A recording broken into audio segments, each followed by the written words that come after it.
In 1981 we brought in the Charter of Rights and Freedoms, which wasn't passed by the Prime Minister, it was passed by 9 provinces and the Prime Minister. It's a national document that applies to everyone here today and everyone all over Canada.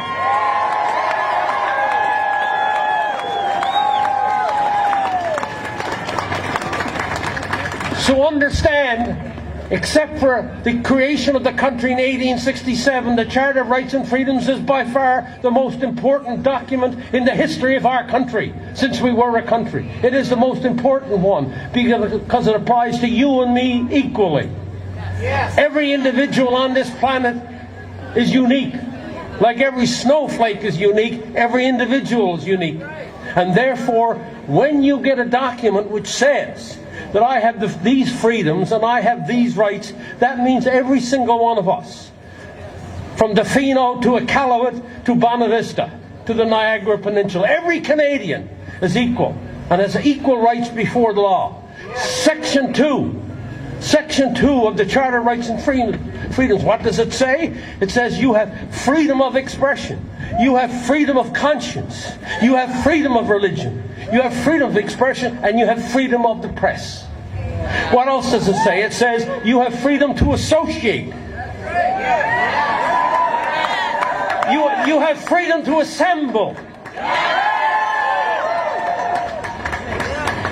And in Section 6 it says you have the right to travel anywhere in this nation, anytime.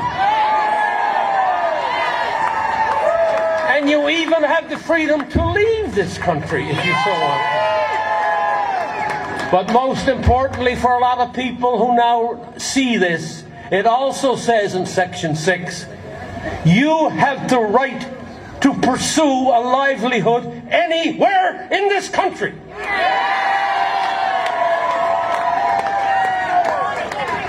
You have the right to pursue a livelihood anywhere in this country, and they are taking jobs away, inside the government and outside the government, and threatening others of their jobs. And then number 7 says, Section 7 says, you have the right, listen to this one, to life, liberty, as Dr. Degassi talked about, and Dr. Hoff talked about. And you also have the right to your security of the person. Nobody is allowed to touch you unless you agree.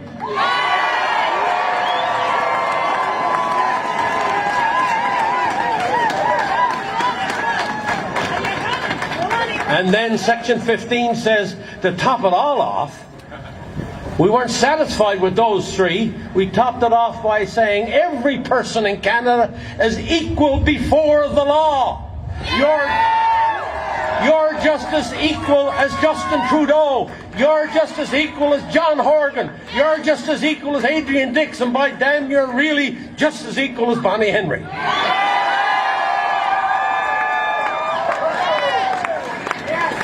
You don't have to take a back seat to anybody. No. You have your rights and your freedoms as an individual. This business of group rights and this business of lobby group rights and all the rest of it completely disguises your rights as an individual.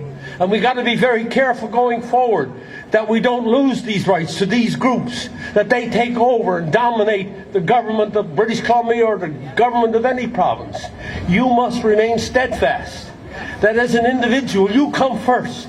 The groups come second that you form with.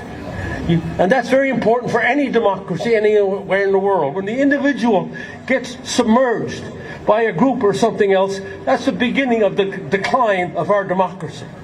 So those 4 sections of the Constitution and of the Charter of Rights are absolutely sacrosanct, okay?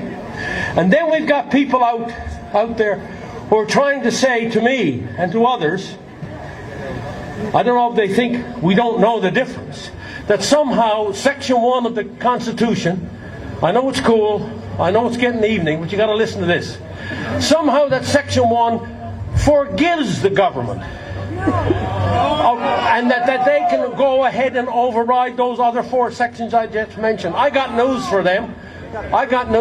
There are 4 tests that had to be met.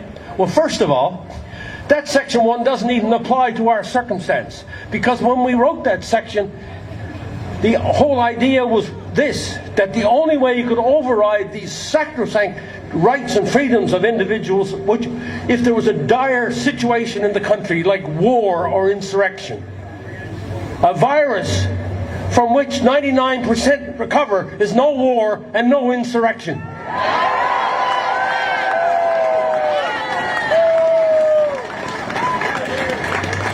And then if you tried to, even if you tried to make it, if you tried to squeeze it to apply, if you tried to bend it to make it try to apply to this circumstance, what did you have to do? You had to do 4 things.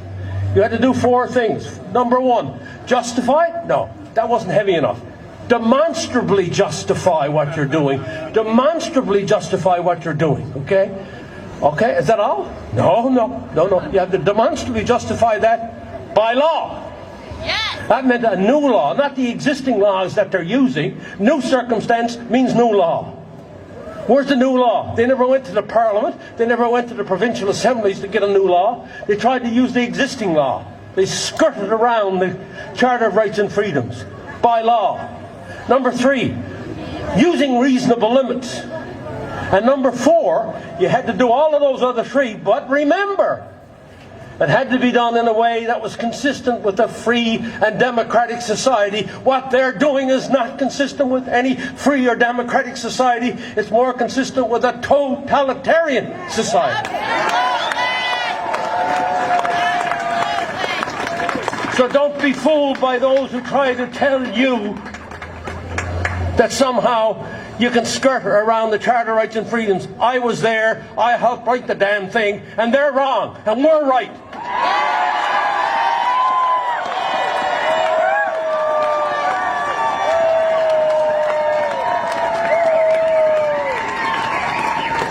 We didn't wait from 1867 to 1981 to now 2021 to see all of our rights suddenly wiped out for callous and powerful reasons by those who forget from whence they came.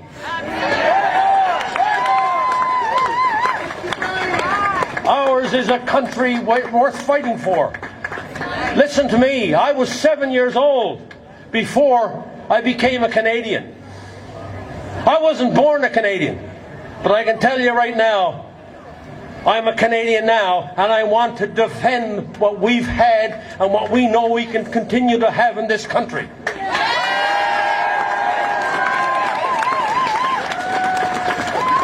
And you and me are not going to take a back seat to all those who are trying to somehow excuse what happened. We're not going to take a back seat to these people. We're going to stand next, beside them or above them and tell them that we want a prosperous, secure and free Canada for the future, for our children and from our grandchildren, and you have no right to try to steal that away from us.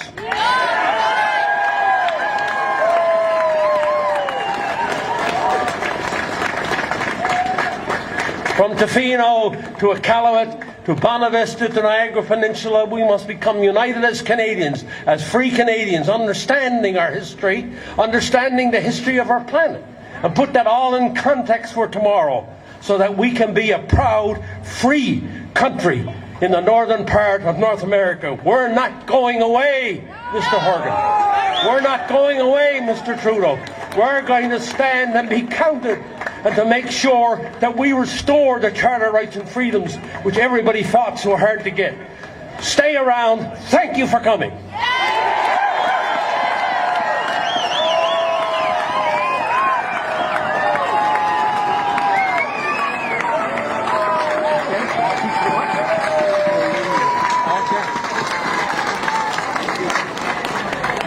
We have a special gift to give the Honourable Brian Peckford. This man here, Mark from Courtney, has a piece of the Berlin Wall. Oh! When did you take that? I stood on the Berlin Wall November 9th, 1989, and I took 1,000 pieces.